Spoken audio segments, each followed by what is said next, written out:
மங்களே welcome to the power of universe. அவங்க போன பதிவில் ஆக்னா சக்கரத்தை பற்றி பார்த்தோம். இந்த பதிவில் ஆக்னா சக்கரத்தையே கட்டுப்படுத்துகிற குரு சக்கரத்தை பற்றி பார்த்தோம். மேலும் இந்த பதிவில் திருமூலக்கூடிய சில பயிற்சிகளை கொண்டு 7 சக்கரத்தையும், அதாவது 8 சக்கரத்தையும் எப்படி நம்ம ஆக்டிவேட் பண்ணலாம் அப்படின்றத பற்றி பார்ப்போம். இந்த வீடியோவின் கடைசியில் இந்த டெக்னிக்கை நம்ம பார்க்கலாம்.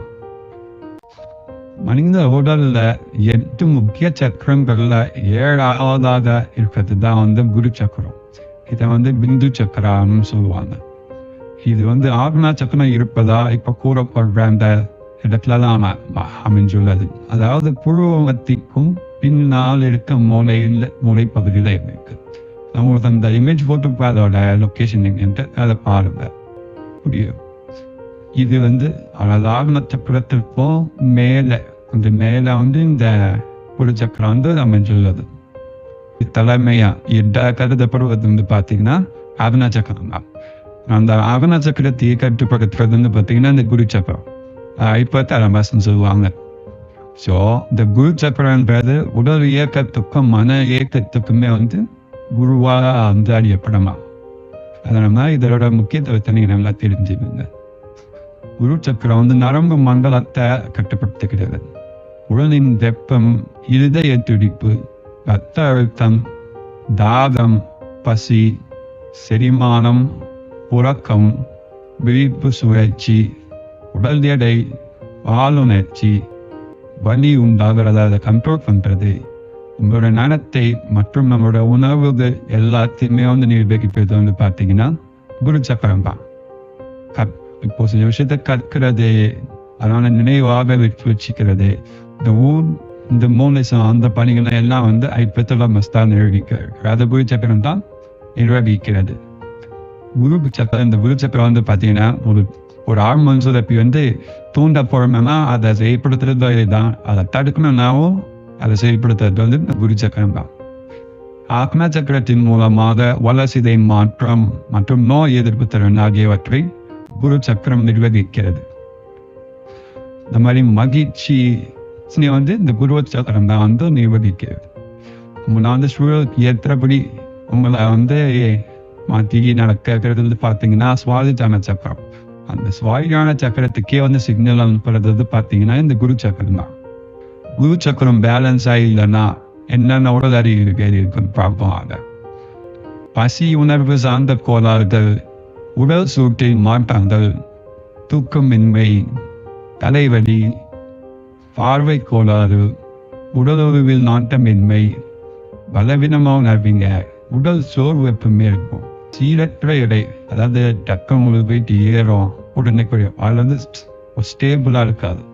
இதே மாதிரி அதீத தாகம் மற்றும் அடிக்கடி சிறுநீர் கழித்தல், வயிற்றுப்போக்கு, சீரற்ற ரத்த அழுத்தம், போதிய உடல் வளர்ச்சியின்மை, தாய்ப்பால் சுரக்காமல் இருக்கிறது, பிட்யூட்டரி மற்றும் அட்ரினல் சார்ந்த கோளாறுகள், வெப்பத்தை தாங்காமல் சாதாரண ஒரு சின்ன வெப்பத்தோட தாங்க முடியாது, குழந்தை பேரியில்லாம இருக்கிறது, இதெல்லாம் உடல் அறிகுறிகள். இது பேலன்ஸா இல்லாம கிட்டத்தட்ட ஆக்னா சக்கரத்துக்கும் குரு சக்கரத்துக்கும் அறிகுறிகள் சேமாக ஆகும். சில ஸ்லைட் டிஃபரன்ஸ் தான். மன அறிகுறின்னு பார்த்தீங்கன்னா அதிகமாக கோவப்படுறது, அதிகமாக எரிச்சல் படுறது, சிறியதுப்புறம் நீங்கள் அதிகமாக சத்தம் போட்டு சிரிப்பீங்க, கட்டுப்படுத்த முடியாத சிரிப்பு, பதட்டம், விஷயத்தில் கவனமும் குறைபாடு அதிகமாக இருப்போம், மராதி அதிகமாக இருக்கும், மனநிலை மாற்றம் அதிகமாக இருக்கும், ஸ்டேபிளான மைண்ட் இருக்காது, குறைவான கற்பனை, வேறு மைண்டை சுத்தமாக இருக்காது. இந்த மாதிரி விமர்சனம் பண்ணுறது நீங்கள் இதுவாக இருப்பீங்க.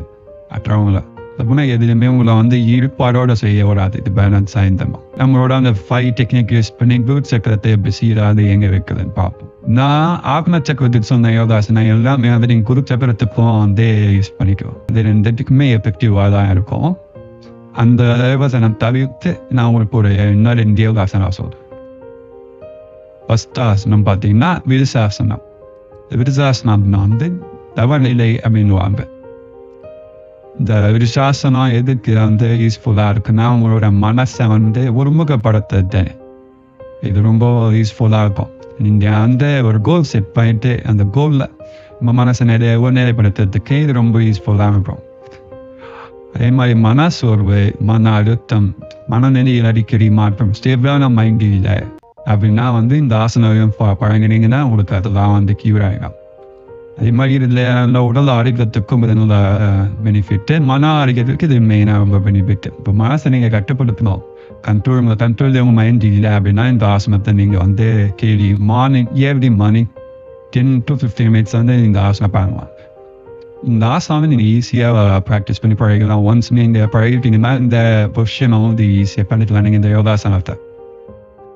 ரெண்டாவது ஆசனம் பார்த்தீங்கன்னா பரிகாசனம். இதை கேட் போர்ஷன்ஸ் சொல்லுவாங்க.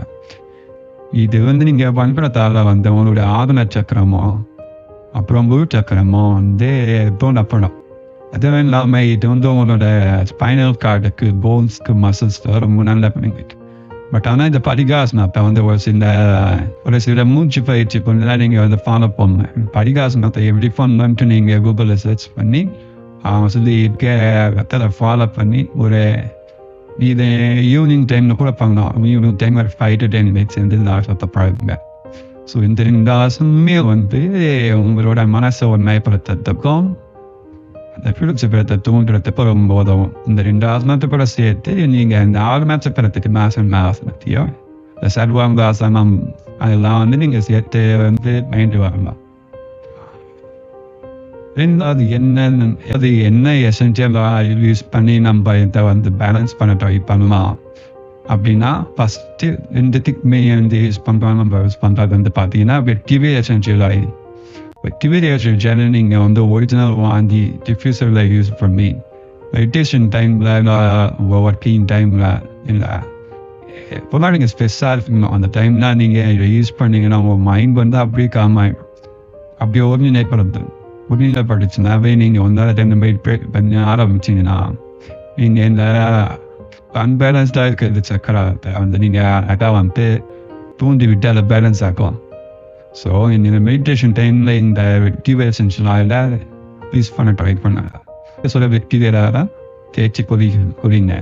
மெயினாக நெத்தியில் பூர்வ மத்தியமாக தேங்கலாம். அந்த இடத்துல நெத்திவே கஞ்சி நீங்கள் குடிச்சு வர இது ஆக்டிவேட்டாக இருக்கும். அதே மாதிரி சாண்டல்வுட் எசென்ஷியலாக யூஸ் பண்ணலாம். சாண்டல்வுட் ஆக்சுவலாக நீங்கள் இதே மாதிரி யூஸ் பண்ணலாம். டெய்லியும் நீங்கள் புழு மத்தினா சந்தனை வச்சு சந்தனை வச்சு பழகுங்க. அது நீங்கள் சந்தனத்தை அந்த புழு மத்தியில் வைக்க சொல்லவே உங்களுக்கு அந்த உணர்வு வரும். இந்த சக்கரை தூண்டுறதுக்கான உணர்வு நீங்களே உணர்வீங்க. நீங்கள் அந்த சந்தனத்தை வைக்க சொல்ல நீங்கள் மனம் ரொம்ப அதை கவனிச்சு பார்த்தீங்கன்னா உங்களுக்கு அந்த சக்கரை தூண்டப்படுறதை நீங்கள் கவனிக்கலாம். அதே மாதிரி நீங்கள் லாவெண்டர் எசென்ஷியல் ஆயிலும் யூஸ் பண்ணலாம். நான் உங்களுக்கு எல்லாம் சக்கரத்துக்குமே சஜஸ்ட் பண்ணுறது 3 essential oil. Lavender essential oil, sandalwood, vetiver essential oil, அந்த நீங்கள் ஜாஸ்மினை யூஸ் பண்ணலாம் ஒரு மைண்ட் காம் பண்ணுறதுக்கு. இதில் கவலையான சுச்சுவேஷனில் இருக்கீங்க, ஒரு ஜாய்ஃபுல்லாக ஒரு சுச்சுவேஷன், அதனால் இந்த மாதிரி ஜாஸ்மின் எசென்ஷியல் நீங்கள் யூஸ் பண்ணலாம். 3வது செல்ஃப் அஃபர்மேஷன். என்னென்ன செல்ஃப் அஃபர்மேஷனை யூஸ் பண்ணி இந்த குருச்சக்கரத்தை நம்ம இயக்கிறதுக்கான வழிமுறைகளை கொண்டு வரலாம் அப்படின்றத பற்றி பார்ப்பேன். சில செல்ஃப் அஃபர்மேஷனை நான் இங்கே சொல்கிறேன். நீங்களும் செல்ஃப் அஃபர்மேஷன் உருவாக்கிக்கலாம். நம்ம பார்த்தீங்கன்னா சொன்ன மாதிரி தான் சில செல்ஃப் அஃபர்மேஷன்ஸ் குருச்சக்கரம். எனது குருச்சக்கரம் சீராக இயங்குகிறது. என் மனதின் அமைதி நிறைந்திருக்கிறது. நான் சிறந்த அறிவுத்திறனோடு இருக்கின்றேன். எனது உள்நுணர்வும் திறன் சிறப்பாக இயங்குகிறது. என் உள்நுணர்வு எனக்கு சரியான வழிகாட்டும் என நான் முழுமையாக நம்புகிறேன். நான் பிரபஞ்ச ஆற்றலோடு தொடர்பு கொண்டிருக்கின்றேன். எனது நினைவாற்றல் அபாரமாக இருக்கிறது. எனக்கு புரிந்து கொள்ளும் திறன் அதிகமாக இருக்கிறது. இதை நீங்கள் டெய்லியும் காலையில் ஏஞ்சிக்கிறதுக்கு முன்னாடி இருக்க அந்த ஸ்டேட்லேயோ நைட்டு தூங்க போகிறதுக்கு முன்னாடி இருக்க அந்த ஸ்டேட்லேயே நீங்கள் டெய்லி 5 minutes ஏன்னா அப்போ தான் உங்கள் மைண்ட் ஆல்ஃபா ஸ்டேட்டில் இருக்கும். மற்ற இதுவும் வந்து அது யோசிக்காது. ஸோ நீங்கள் சொன்னீங்க இது வந்து ஒரு சப்கான்ஷியஸ் மைண்டில் ஈஸியாக வந்து ப்ரோக்ராம் ஆகிடும் அந்த டைமில் நீங்கள் சொன்னீங்கன்னா. குரு சக்கரத்துக்கான ஃபுட் ஹேபிட்ஸ்னா என்ன அப்படின்ற சில ஃபுட் ஹேபிட்ஸ் வந்து பார்ப்போம். இதனால உங்கள் டயட்டில் ரெகுலராகவே சேர்த்துக்கணும். கீரை வகைகள் எதுனா எடுத்துக்கலாம். அனைத்து காய்கறி வகைகள், அப்புறம் அனைத்து பழ வகைகள், அப்புறம் நட்ஸு அந்த மாதிரிலாம் நீங்கள் எடுத்துக்கலாம். சூரியகாந்தி மற்றும் பூசணி விதைகளை வந்து சேர்த்துக்கலாம். க்ரீன் டீ, க்ரீன் டீ வந்து நீங்கள் யூஸ் பண்ணலாம். க்ரீன் டீலையும் வந்து நிறைய இது இருக்குது. அதில் நீங்கள் அந்த பியூரான க்ரீன் டீ எதுன்னு பார்த்து அந்த க்ரீன் டீ குடிக்கிற பழக்கத்தை நீங்கள் வந்து வளர்த்துக்கலாம். ஸோ அது வந்து நல்ல பெனிஃபிட்ஸ் கொடுக்கும். உடல் ஆரோக்கியத்துக்கும் கொடுக்கும், இந்த சக்கராவை ஆக்டிவேட் பண்ணுறதுக்கும், கிரியேட்டிவான மைண்டு உருவாக்குறதுக்கும், ஸ்டேபிளான மைண்டு உருவாக்குறதுக்கும் வழியாக இருக்கும். குரு சக்கரத்துக்கான பேசிக் ரூல்ஸ் என்ன, எதை மூலம் வந்து நம்ம அதை அந்த ஆக்டிவிட்டியில் பேலன்ஸில் வச்சுக்கலாம்னு பார்த்தீங்கன்னா, மனசாமை ஈடுபடுத்துகிற சூழ்நிலை வந்து நீங்கள் உருவாக்கணும். எக்ஸாம்பிள் பார்த்தீங்கன்னா யோகா பண்ணலாம், பிராணாயாமம் பண்ணலாம், மெடிடேஷன் பண்ணலாம். இதெல்லாம் உங்களுக்கு வந்து உங்கள் மனசை வந்து அமைதியாக வச்சுக்கிட்டோம். அதெல்லாம் நீங்கள் வந்து ப்ராக்டிஸ் பண்ணலாம்.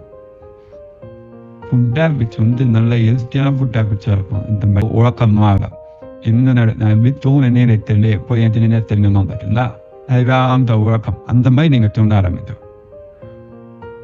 அதுக்கு சில ப்ராக்டிஸ்லாம் இந்த நெட்டில் இருக்கு. அதை நீங்கள் வேணால் பார்த்து ஃபாலோ பண்ணி இந்த மாதிரி ட்ரை பண்ணுங்க.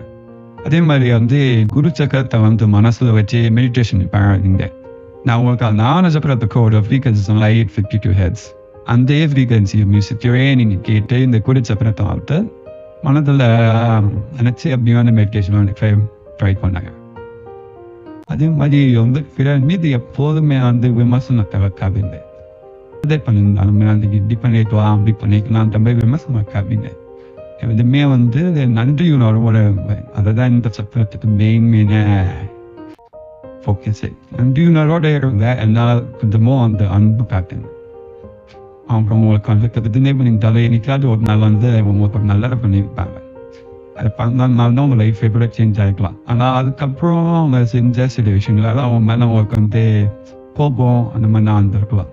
ஆனால் அதுக்கு முன்னாடி அவங்க செஞ்ச அந்த விஷயம் வந்து உங்கள் லைஃபை பற்றி பாடுறேன், அதை நினச்சி அவங்களுக்கு நன்றின்னு வருவார். ஸோ அந்த மாதிரி உணர்ச்சிகள்லாம் வந்து இந்த சக்கரத்தை வந்து தோன்றதுக்கு ரொம்ப யூஸ்ஃபுல்லாக இருக்கும்.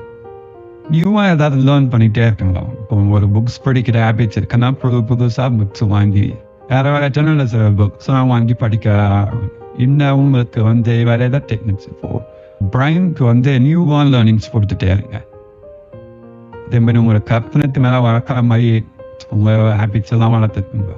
ஓகே, நம்ம முன்னாடி சொன்ன மாதிரி இதை வந்து சில பேர் ஃபுட் டெக்னிக்ஸ் வச்சு நம்ம வந்து இருக்கிற 7 சக்கராக்ஸ்மே ஆக்டிவேட் பண்ணலான்ற மாதிரி திருமூல சொல்கிறாரு. ஃபஸ்ட்டு நம்ம சக்கராவை பேலன்ஸாக வச்சுக்கணும்னா 2 விஷயத்தை நம்ம ஃபாலோ பண்ணணும். ஒன்று வந்து பார்த்தீங்கன்னா நம்ம மைண்டை வந்து ஒழுங்கப்படுத்தணும். அது வந்து ரொம்ப ரொம்ப கஷ்டம். 2வது வந்து பார்த்தீங்கன்னா நீங்கள் ப்ரீத் பண்ணுறது வந்து கரெக்டான முறையில் நீங்கள் ப்ரீத் பண்ணணும். இந்த 2 நீங்கள் ஃபாலோ பண்ணிங்கன்னாவே இந்த சக்கராஸ் எல்லாமே ஆக்டிவேட் ஆகும். அதுக்கு தான் வந்து சில டெக்னிக்ஸ் வந்து திருமண சொல்கிறாரு. என்னன்னா வந்து ஃபஸ்ட்டு உங்கள் மைண்டு வந்து அழைப்பாந்துட்டே இருக்கும். இப்போ இங்கே உட்காந்து நீங்கள் இதை மெடிடேஷன் பண்ணுறேன்ட்டு உட்காருவீங்க. அந்த டைமில் தான் உங்களுக்கு வந்து இந்த ஃபஸ்ட் ஸ்டாண்டர்ட் படிக்க சொல்ல தான் நான் போகிறோம். அது வரைக்கும் உங்களுக்கு நாமே வந்துட்டாரு. மெடிடேஷன் தான் உங்கள் மைண்டை கண்ட்ரோல் பண்ணணும், ஒழுங்குமுகப்படுத்தணும் அப்படின்னு நினைக்க சொல்லப்பா மைண்ட் வந்து தேவையில்லாதவெல்லாம் நினைக்க இருக்கும். ஸோ அந்த மைண்டை கண்ட்ரோல் பண்ணணும்னா நீங்கள் அதை வந்து ஒழுங்குபடுத்தணும்னா அதுக்கு வந்து சேர்த்து ஒன்று நீங்கள் வந்து ஒரு விளக்கு தீபம் ஏற்றி வச்சுங்க. அது எப்படி இருக்கணும்னா உங்கள் புருவ நேர்மத்துக்கே அந்த தீபம் வந்து இருக்கிற மாதிரி நீங்கள் அந்த பொசிஷன் வந்து வச்சுக்கணும்.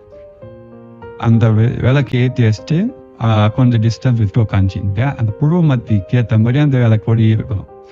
ஸோ அந்த விளக்கு பொடியை வந்து நீங்கள் ஒரு 5 to 10 minutes பாருங்கள். ஃபஸ்ட்டு டைம் பண்ணுறோம்னா உங்களால் அதெல்லாம் பண்ண முடியாது. கண்ணில் தண்ணி வரும், பொடியை மாதிரி கான்சன்ட்ரேஷன் பண்ணி உங்களால் பார்க்க முடியாது. ஆனால் நீங்கள் இதை வந்து 1 week ட்ரை பண்ணிட்டீங்கன்னா நீங்கள் அந்த எவ்வளோ பார்த்தோம்னா உங்கள் கண்ணில் தண்ணி வராது. தண்ணி ஸ்டார்டிங் வரும், பட் அதுக்கப்புறம் வந்து உங்களோட கான்சன்ட்ரேஷன் மிஸ் ஆகாது. மைண்ட் வந்து ஒருநிலைப்பட்டோம்.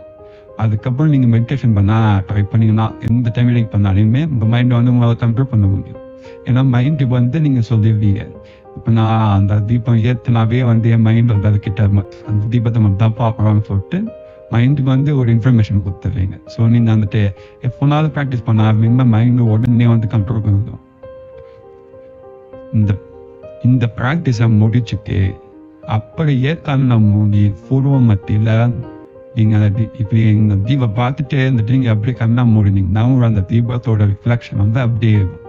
அது அப்போ நீங்கள் என்ன பண்ணீங்கன்னா உங்கள் 2 கண்ணுமே அந்த கண்விழி இருக்குல்ல, அந்த 2 கண்விழியுமே நீங்கள் வந்து பூர்வ மத்திய ப்ரெஸ் பண்ண மாதிரி பாருங்க. அந்த பூர்வ மத்தியில் அந்த தீபம் தெரிகிற மாதிரி நீங்கள் அப்போ வைக்கணும். அந்த தீபத்தோட பொசிஷனை நீங்கள் வைக்கணும். அந்த மாதிரி வச்சு நீங்கள் மெடிடேஷன் பண்ணுங்க. அது வந்து நீங்கள் வைக்க சொல்ல வந்து பார்த்தீங்கன்னா அது எங்கேயோ ஆன்சரிட்டியாக இருக்கும். அந்த தீபம் அந்த தீபத்தின் ஒளி வந்து உங்களுக்கு வந்து கரெக்டான பொசிஷனை நிற்காது. ஸோ அதை வந்து நீங்கள் ஃபஸ்ட்டு அந்த பூர்வ மத்தி கொண்டு வரது வந்து ரொம்ப கஷ்டமாக இருக்கும். ஆனால் நீங்கள் ப்ராக்டிஸ் பண்ண அது வந்து பூர்வ மத்திக்கு அப்புறம் நீங்கள் தானாகவே அந்த தடுவை 2 பூர்வ மத்தியை நோக்கி திருப்பிங்கன்னா தானாகவே அது அந்த பொசிஷனை வந்து ப்ராக்டிஸ் முடியுமா. ஸோ இந்த 2 டெக்னிக்குமே நீங்கள் ப்ராக்டிஸ் பண்ணிங்கன்னா சம சக்கராசுமே நீங்கள் வந்து ஆக்டிவேட் பண்ணலாம். அதே மாதிரி உங்களோட ப்ரீத்தை வந்து கண்ட்ரோல் பண்ணி அதை சீராக அமைச்சிக்கலாம். சூழ்நிலை மாற சொல்லுன்னா அது வழிவகுக்கும். ஸோ இந்த திருமணம் சொன்ன இந்த 2 டெக்னிக்குமே ஃபாலோ பண்ணி ஞானத்தோட சக்தி மிகுந்த வாழ்க்கையை வாழதுங்க. இதை எல்லாமே நீங்கள் ஆக்டிவேட் பண்ணிட்டீங்கன்னாவே உங்களுக்கு வந்து இந்த பிரபஞ்சத்தோட சூட்சமாக வந்து புரிய ஆரம்பிச்சோம்.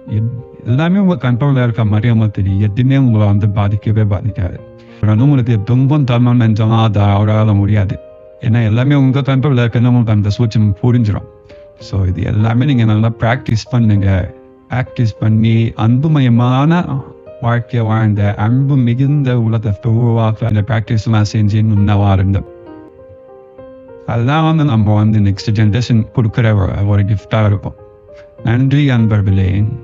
அடுத்த சக்கரத்தை பற்றி அடுத்த பதிவில் பார்ப்போம். நன்றி, வணக்கம்.